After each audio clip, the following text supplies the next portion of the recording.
انتخاب کلام ناطق یہ کتاب کا نام ہے۔ ترتیب و تدوین جناب فیروز خسرو، جو آپ کے صاحبزادے ہیں۔ ایک شعر درج کیا گیا ہے: خدا کے واسطے اب ختم کر افسانہ ہستی، شب غم ہو چکی تارا سحر کا مسکراتا ہے۔ یہ جناب ناطق صاحب کی تصویر۔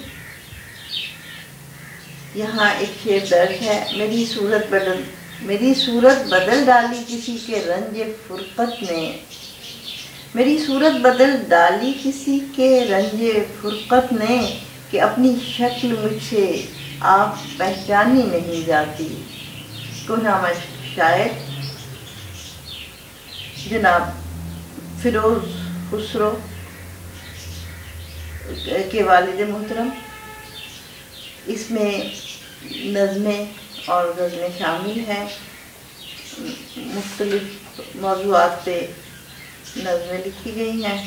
آپ کے بارے میں بہت سارے احباب نے اپنی رائے پیش کی ہے، اور آپ کی بہت ساری غزلیں اس میں شامل کی ہے۔ بیشتر کلام جو ہے وہ غزلوں پر مشتمل ہے، اور کچھ آپ کی نظمیں بھی شامل ہیں اس میں، اور ساتھ غزلوں پر آپ کی تاریخ بھی درج کی گئی ہے۔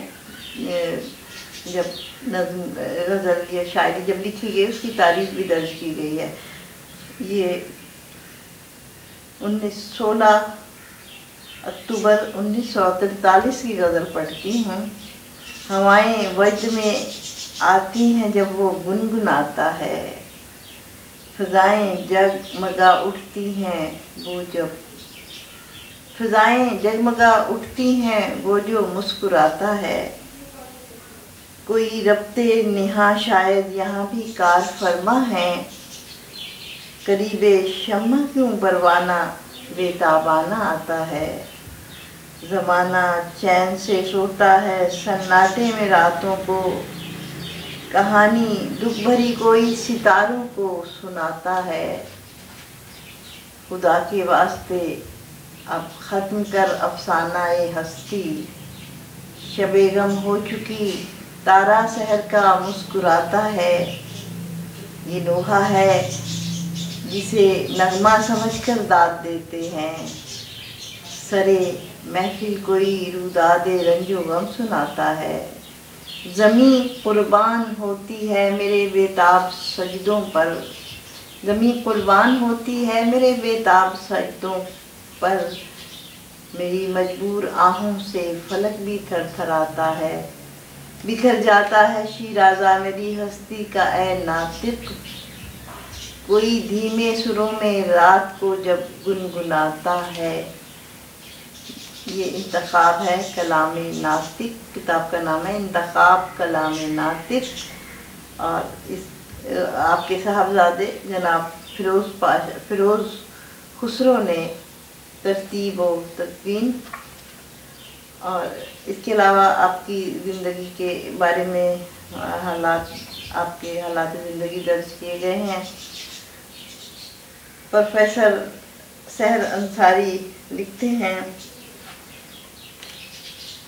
ناطق بدایونی کا سن پیدائش 1910 ہے، گویا آئندہ سال، اب ہم کہہ سکتے ہیں گزشتہ سال میں ان کا ولادت کا 100 سالہ جشن بھی منایا جا سکتا ہے۔ میں سمجھتا ہوں کہ ان کے مجموعہ کلام کی تازہ اشاعت کو اسی جشن کا سلسلہ آغاز گرداننا چاہیے۔ ضمن میں ادبی دنیا کی جانب سے ان کے لائق فرزند، جو خود بھی معروف شاعر اور ماہر تعلیم ہیں، جناب فیروز خسرو اور ان کے برادران کا شکریہ ادا کرنا چاہیے کہ وہ اب میراث پدر کو ہدیہ ناظرین کر رہے ہیں۔ ناطق بدایونی کا خاندان علم و فضل کی روایات کا حامل رہا ہے، اسی لیے ان کا فکری اور تہذیبی پس منظر ان کی شاعری پر بھی اثر انداز ہوا ہے۔ ساتھ ہی ساتھ زمانے کے تغیرات اور انقلابات نے بھی اسلوب بے شعر اور مزاج سخن کو متاثر کیا ہے۔ پاکستان آنے کے بعد ریاست خیبر میں خاصی مدت قیام رہا، پھر کراچی میں سکونت اختیار کر لی۔ اس تمام عرصے میں ناطق بدایونی کا کلام رسائل، جرائد اور ادبی محفلوں کی زینت بنتا رہا۔ انہوں نے کچھ اشعار درج کیے ہیں: خود رسالت مان لے جس کو بنائے لا الہ، سجدہ آخر تہے تیرے جفا ایسا تو ہو، سجدے میں انقلاب بپا کر گئے حسین، دنیا کو اس ادا سے نمازی بنا دیا۔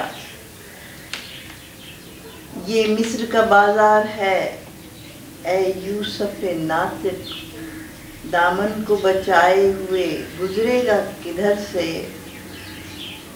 مجبور مطالس میں لکھا ہے کہ عشق کے تصورات نے کامل بنا دیا، ہر ذرہ کائنات کا ایک دل بنا دیا، دل لے کے دل کو پیار کے قابل بنا دیا، یا یوں کہوں کہ عشق کا حاصل بنا دیا، یا یوں کہوں کہ عشق کا حاصل بنا دیا۔ شیرازہ بند ہو گئے اجزائے کائنات، ذروں کے اجتماع سے دل بنا دیا۔ جناب ناطق بدایونی کا کلام انتخاب، کلام ناطق۔ صبیحہ صبا اردو منزل .com